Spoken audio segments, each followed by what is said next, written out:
litigios, gran parte de la obra paralizada, desfinanciada, con una gran cantidad de denuncias de corrupción, y habían recibido sentencias, condenas por cerca de 45 millones de dólares. Los jueces condenaban a las anteriores autoridades por actos de corrupción, pero quien terminaba pagando esa millonada es la población, el pueblo.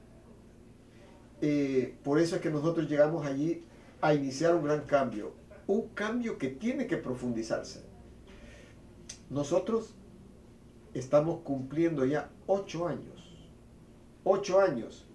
con 0 denuncias de corrupción, 8 años con 0 juicios. No ha estallado un juicio contra el MOP.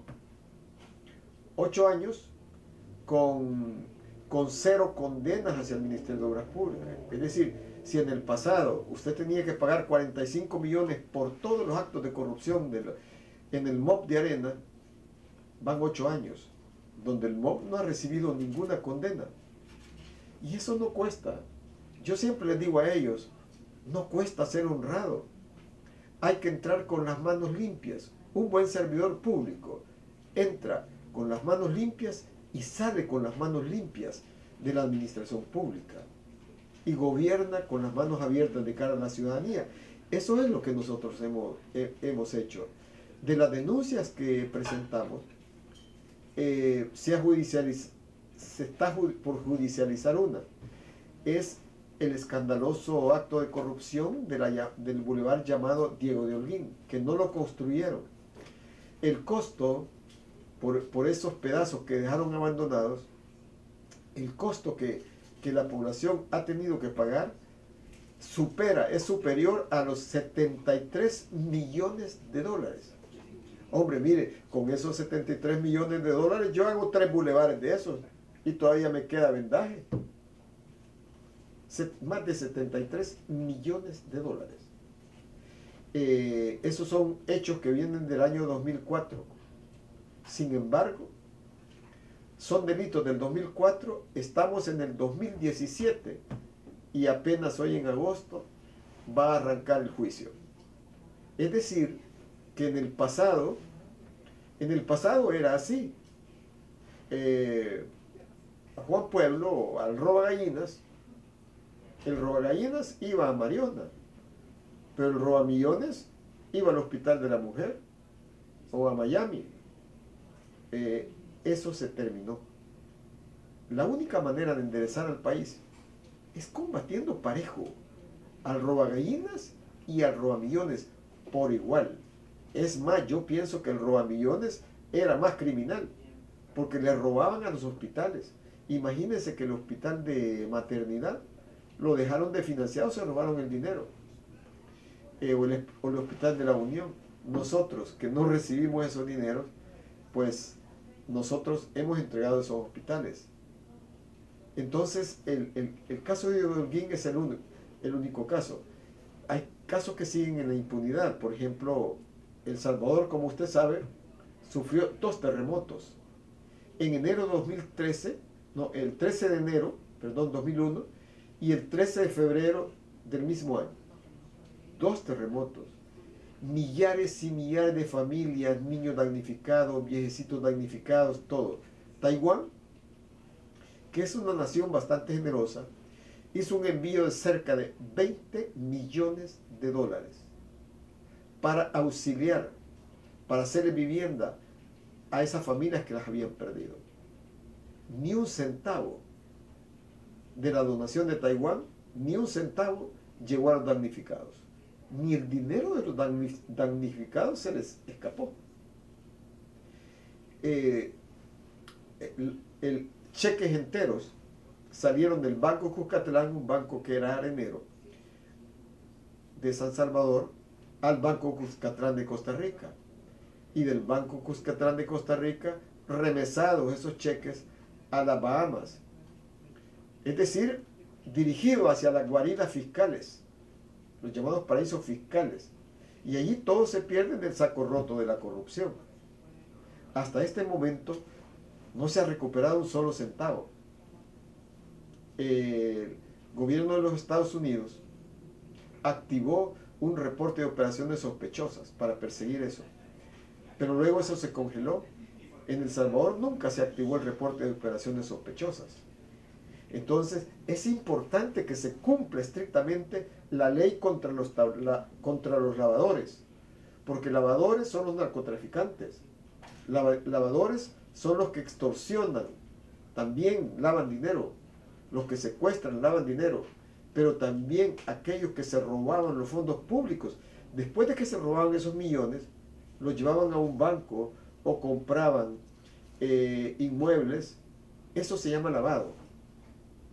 Y si en El Salvador, en esos casos, no se activa la ley de lavado, se está rompiendo todos los días un instrumento fundamental para la seguridad, que es la ley de lavado. La impunidad ha roto la ley de lavado.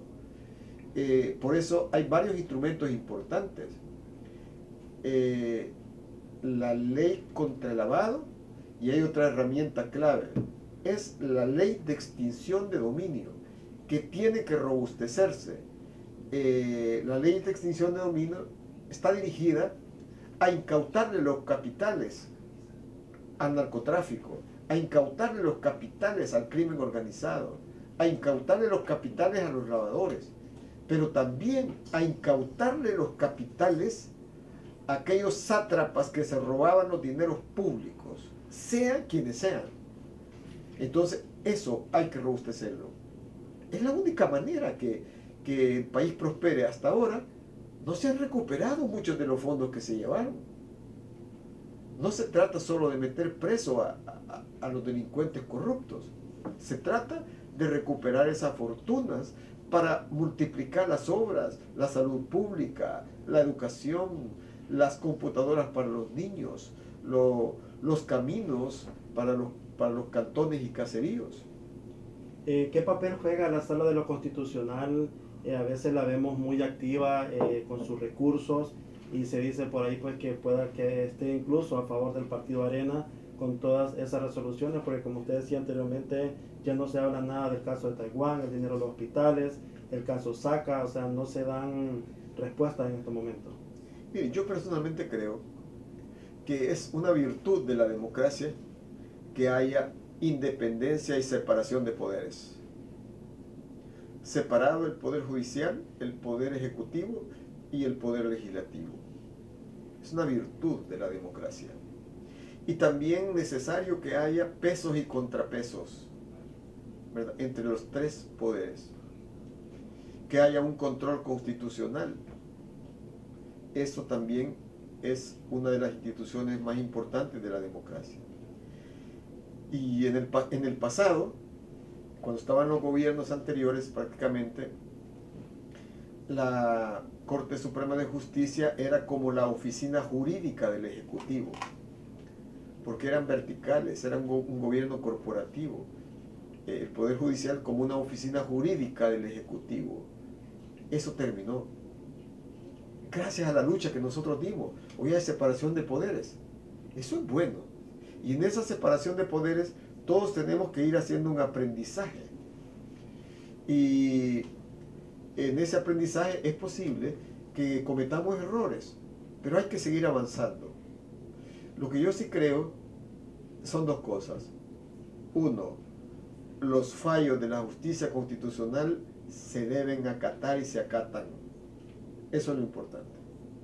Pero también es importante que no se politice, no se partidarice la justicia.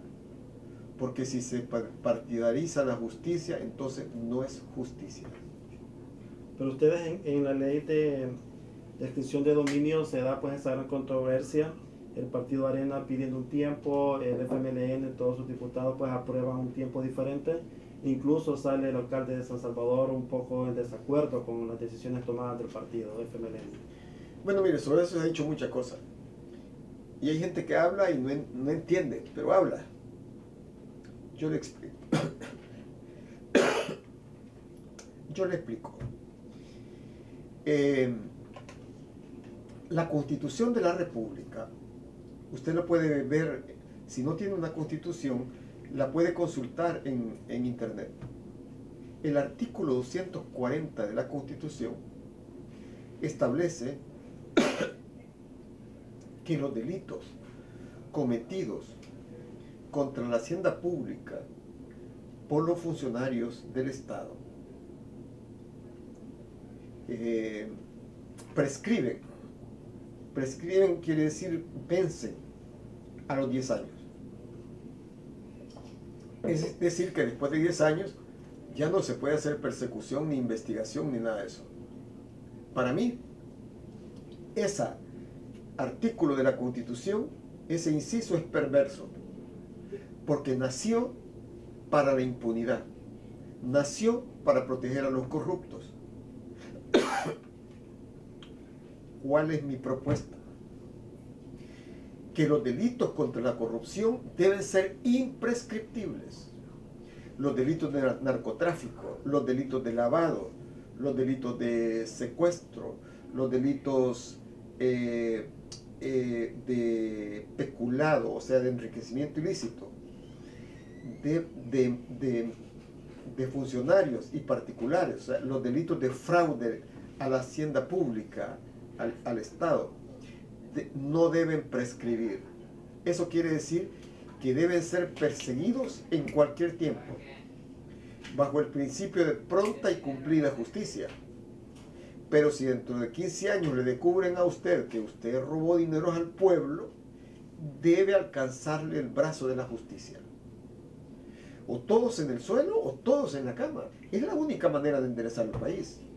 Y justamente por eso, este ministro ha planteado la necesidad de decretar la imprescriptibilidad de esos delitos, pero no solo en la ley, sino en la Constitución. Porque si la Constitución lo establece, las leyes tienen que ser obedientes. Y recientemente se desarrolló la 34ª convención de mi partido, el FMLN. Y en el discurso central, el mensaje central de nuestro secretario general, el diputado Medardo González, fue un desafío para decretar la imprescriptibilidad de los delitos de corrupción en la Constitución. Entonces, ¿qué pasa?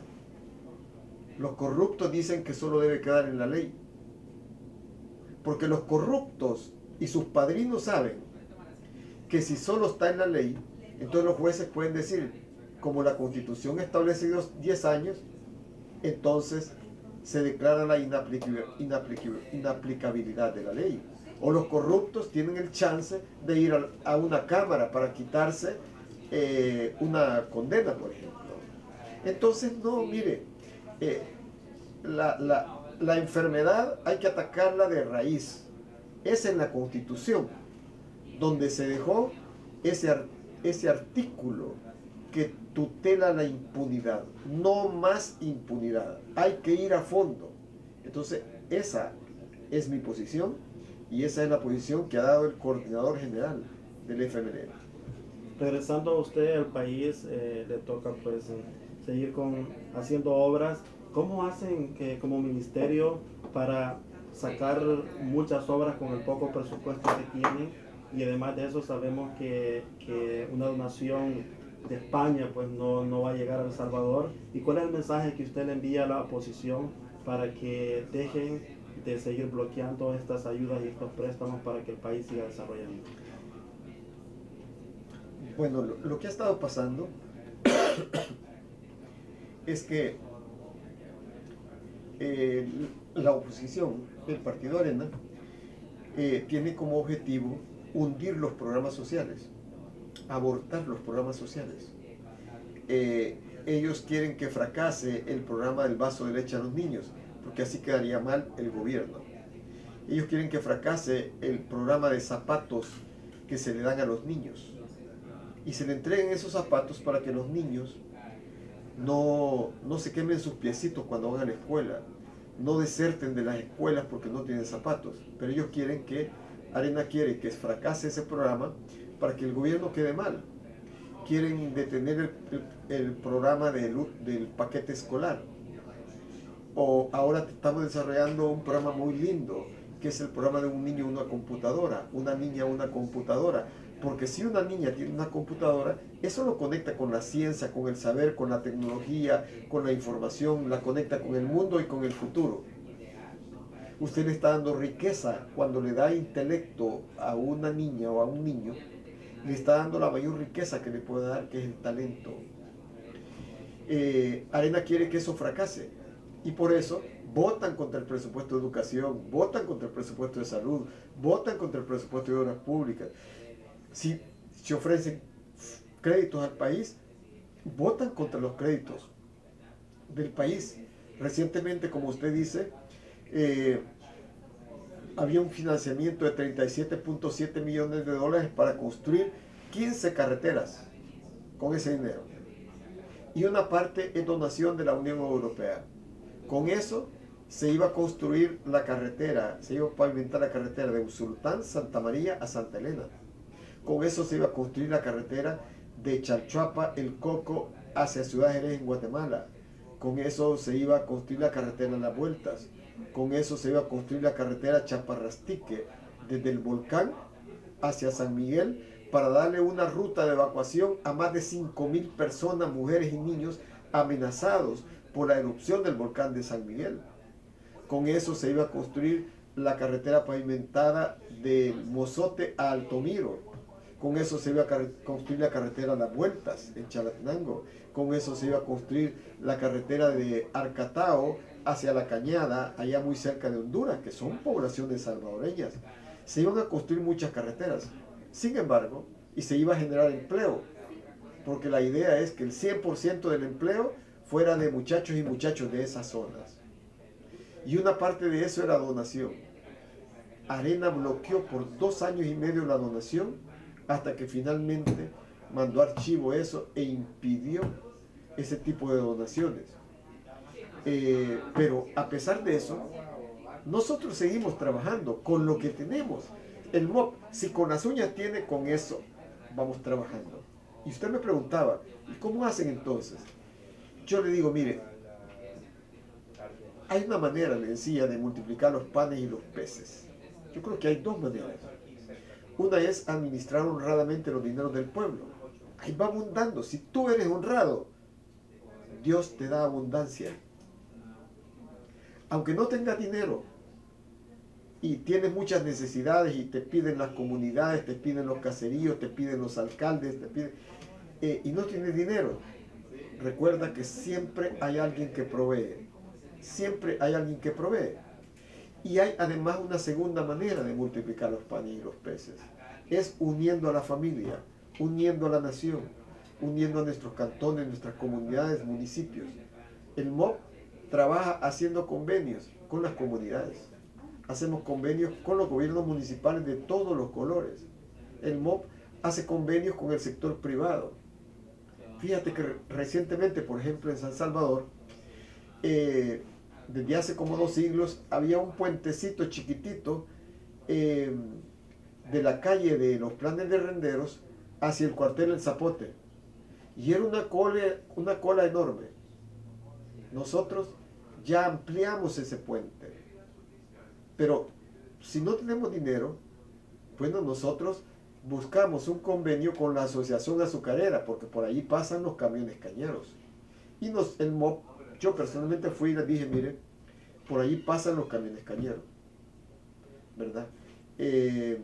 Contribuyan ustedes. El MOP pone la maquinaria, el MOP pone los ingenieros, la dirección técnica, el MOP pone los trabajadores, el MOP pone parte del material, pongan ustedes parte del otro material.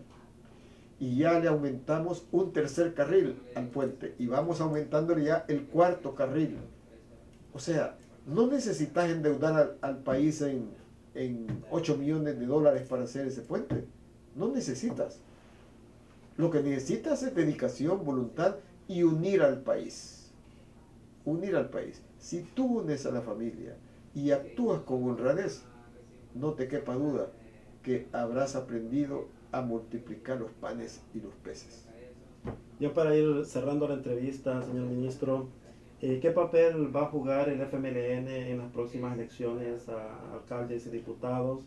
Hemos visto a la derecha haciendo elecciones internas, a su manera el FMLN también ya ha propuesto los candidatos. ¿Cuál es el papel que va a jugar sabiendo que corremos el riesgo también, la diáspora, en una deportación masiva? ¿Y cuál es también la participación que pueden tener los salvadoreños en estas próximas elecciones desde el exterior? Bueno, el FMLN es un partido que desde que nació institucionalizó en sus estatutos las elecciones primarias. Se elige desde la base y el 30% tiene que ser, el 30% como mínimo tienen que ser jóvenes y el 35% o más tienen que ser mujeres. Y ese proceso ya se ha ido desarrollando. Hace 15 días se desarrolló la convención nacional para presentar a nuestros candidatos y candidatas a diputados y alcaldes. Nuestros diputados y diputadas tienen que presentar a la población en estas elecciones una plataforma, es decir, un programa legislativo. Y ahí creo yo que un elemento central de esa plataforma de lucha legislativa es la leal defensa, la activa defensa de nuestra familia, de nuestros hermanos en el exterior. Y de tal manera que si nosotros como gobierno tenemos una posición firme en nuestra relación con la administración Trump, que es de defensa a los intereses de los salvadoreños, la Asamblea Legislativa debe actuar en consecuencia, de ser también un escudo en la defensa de los intereses de la familia salvadoreña. De acuerdo a muchas encuestas también, viendo así a grosso modo las elecciones para el 2019, las presidenciales, usted figura también como uno de los más calificados para tomar las riendas en representación del FMLN en las elecciones del 2019. Mire, quiero decirle que de todos los nombres que se han mencionado, soy el único que he definido una posición distinta. Es decir, yo estoy dedicado a las comunidades, estoy dedicado a mi servicio público, porque aquí hay políticos que no han terminado de llegar a una cosa y andan candidateando para otro, como que su profesión es candidatear. A mí sinceramente eso me parece aborrecible, es una burla a la ciudadanía. Hombre, dedícate a servir, dedícate a las cosas de Dios, que Dios se ocupará de las tuyas. Entonces, yo no sufro de presidentitis aguda ni de ese tipo de ansiedades. Estoy dedicado a mi tarea de servicio. Y lo que siempre he cumplido indefectiblemente son las tareas que me asigna el pueblo. Cualquier tarea que a uno le asigna la comunidad es una tarea digna. Es una tarea digna. Así que siempre he tratado de cumplir mis tareas como jefe del grupo parlamentario, como presidente de la Comisión de Hacienda, como concejal de San Salvador, como ministro de Obras Públicas, y he tratado de prestar un servicio centrado en la gente, centrado en los intereses de la gente, leal a la ciudadanía, porque eso es lo que se requiere, un gobierno obediente a la ciudadanía. La democracia no es donde haya una ciudadanía obediente al Estado como nos hacían creer en el pasado. No, la verdadera democracia constitucional es donde haya un gobierno obediente a su pueblo, pero además de obediente, leal a su pueblo. Tú tienes que definirte, o sos leal al becerro de oro, a los grandes capitales, a los mezquinos intereses, o eres leal a tu pueblo. O eres leal a tu pueblo. Entonces, yo estoy en eso. Lo que sí es que siempre agradezco a la ciudadanía las altas calificaciones que otorga a mi trabajo, y siempre he dicho que eso se debe a la generosidad de la población. Agradezco su comprensión, agradezco su apoyo, porque yo no solo trabajo para la ciudadanía, trabajo con la ciudadanía brazo a brazo, ¿verdad? Construimos calles juntos, construimos puentes juntos, porque es la manera de hacer prosperar al país. La vida va diciendo las cosas. Hay un pasaje muy lindo en la Biblia, lo invito a que lo lea, el pasaje de Eclesiastés. Todo en la vida tiene su tiempo. Un tiempo para reír, un tiempo para llorar, un tiempo para servir, tiempo para amar. Es decir, y dice muy lindo, un tiempo para tirar piedras al río y para recoger las mismas piedras. Es una cosa muy linda. Dedícate a servir a tus semejantes, que eso es lo importante. Mire, lo más importante en la vida de un ser humano es ser feliz. Ser feliz. Para mí la felicidad no es el dinero. Para mí la felicidad es servirle a los seres humanos, a las comunidades. Para mí ya eso es suficiente. Si un día la población decide que yo pueda ser útil en otra tarea, me sentiré honrado en la tarea que sea. Bueno, quisiera para cerrar, pues, la diáspora está siempre pues pensando en ese líder que va a llegar, y estas elecciones del 2019 va a tener mucho que ver la transparencia, va a tener que ver mucho esa lucha anticorrupción, y eso vemos en sus cualidades, que también usted pues es